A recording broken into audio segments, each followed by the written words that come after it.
It's almost time for us to move into Season 9 of Marvel Snap with a brand new Battle Pass on the way as a result. It's time to take a look at MODOK. MODOK is the new feature card of the upcoming Battle Pass for Ant-Man and the Quantumania season, and is quite the departure from its predecessors. This one a 5-cost card with 8 power this time around that simply says, on reveal, discard your hand. At first glance, MODOK appears to be quite the departure from Zabu and Silver Surfer, less of an all-round powerful card and more of a dedicated build-around to kind of encourage players to start exploring discard synergies and those kind of decks all-round once again.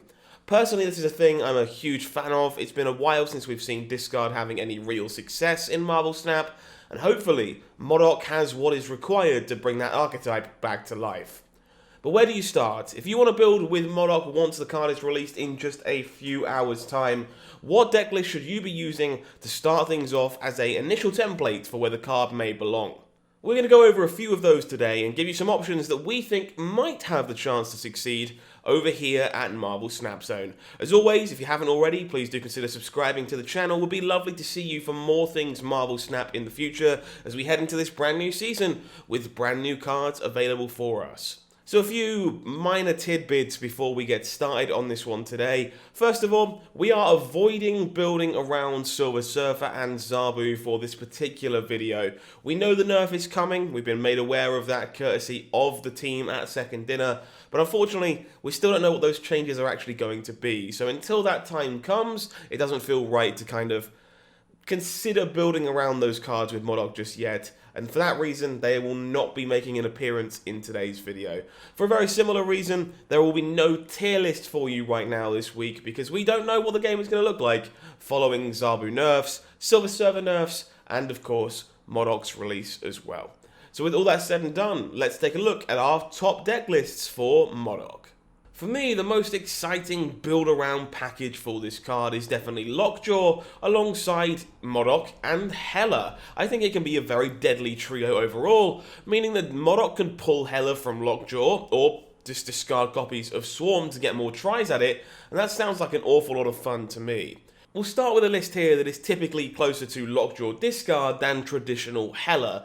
This one had success in the past, trying to utilise Lockjaw's ability to discard cards over and over and over again by putting cards like Lady Sif and Colleen Wing back into your deck once you've triggered them for the first time. The payoff for this is additional copies of Swarm, meaning you can really flood the board behind Lockjaw and around it, and often make Morbius into a large untouchable threat. This deck now gains the ability to really turbocharge this thanks to MODOK, getting extra copies of Swarm and extra discards on Apocalypse over the course of a game. Hela being added into this shell gives you the ability to potentially just high roll your opponents and pull back a board of big things, including America Chavez and Hellcow, in games that kind of game plan doesn't come together. This is personally for me where I am most excited to start. I am a known fan of this deck, and Morbius being good is something that fills me with joy. So this one on my chopping block to start with very early upon MODOK's release. The second variation you see here is a very similar thought process, just tailored to being closer to traditional Hela shells than Lockjaw discard in particular. We still want that Lockjaw engine to be able to give us extra copies of Swarm with our discard enablers, but instead of worrying about turbocharging Apocalypse and making a big Morbius, we're just going to be looking to hit Hela more often in this case, discarding big fat cards like the Infernaut, Magneto and Death, and having them reanimated courtesy of Ghost Rider and Hela. The upside to this one, of course, is that Lockjaw can just pull these big cards out of the deck and do a good Lockjaw on reveal impression, giving you a free copy of Magneto, the Infernaut, or even Death on occasion to really kind of high roll your opponent when required. A really novel concept for this card comes from user Kinetic Stasis over on Marvel Snap Zone, appropriately called Morbing Time. This one kind of a bit of a meme arguably, but a very different way to build yourself around the effect of MODOK. Think about it. If we have a full hand when we play MODOK, then Morbius is worth plus 12 power in that game, which is a crazy amount of power for a 2-cost card. So this deck is built around trying to maximize that power as much as possible, creating a second copy of Morbius with Mystique.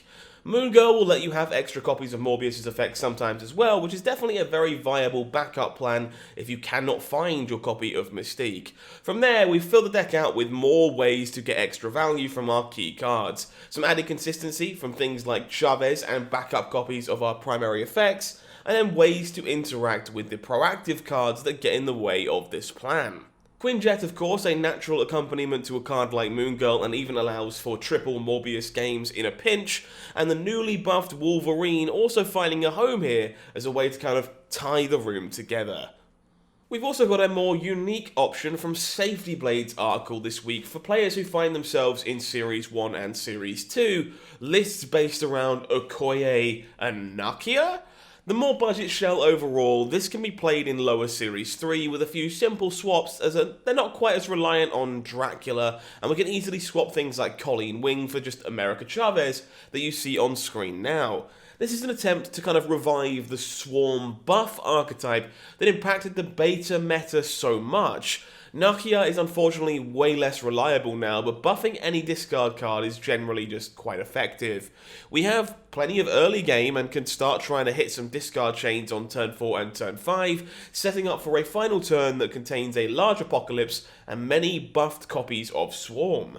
This is about as close as you can get to aggro in Marvel Snap, since you're not waiting to explode, just kind of putting down stats more per energy than your opponent over the course of a game.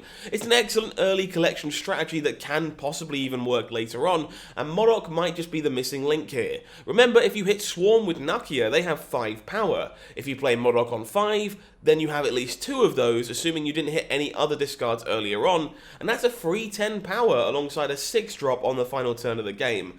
That should hopefully be quite game swinging. Another sweet variation of the Hela archetype many people are excited to try with MODOK is very much the Sandman version of the deck you see on screen now.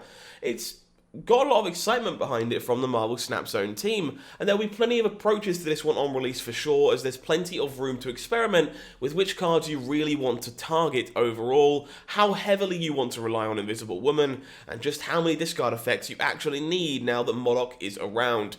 This one is definitely more traditional and allows you to discard everything in multiple ways to set up for your Hela, which should of course win a game behind Sandman, where your opponent simply cannot play as many cards as you on the final turns thanks to Hela's effect. I really like the inclusion of Captain Marvel and Doctor Doom in this shell, as they're great ways of making sure you can play to multiple locations at the same time when both players are pinned underneath Sandman. Last but not least, we have this kind of all-in combo shell, simply titled Have I Gone Crazy? This deck kind of looks to play good cards throughout the early and the mid game, but hopefully you can set up Invisible Woman before turn 5 somewhere, then play MODOK behind her, and then of course you can play Hela on 6 or Aero, challenging the cards away from that location, allowing MODOK's 8 power to be the thing that wins it instead. With Hela behind the Invisible Woman, you can potentially bring back a copy of Leader to copy the opponent's turn 6 and spread several cards around the board at the same time. We can also just Leader on 6 and allow for the surprise 8 power to be revealed at the end of the game from MODOK instead. Testing is definitely going to have to happen with this one to find the right balance, but since MODOK discards the entire hand, you might just be able to overwhelm your opponent without them even seeing it coming and avoiding playing any other discard cards whatsoever. But let me know what you think about MODOK. Do you think this Season Pass card is worth building around? Is discard likely to be an archetype we see gracing the tables once again? Leave a comment for me in the comment section down below and let me know what you're brewing with the card so far. Until next time, I have been Howling Mind, you've been amazing. Thank you for the subscriptions and the likes, and I will see you very soon for more things Marvel Snap. Take care, have a good one.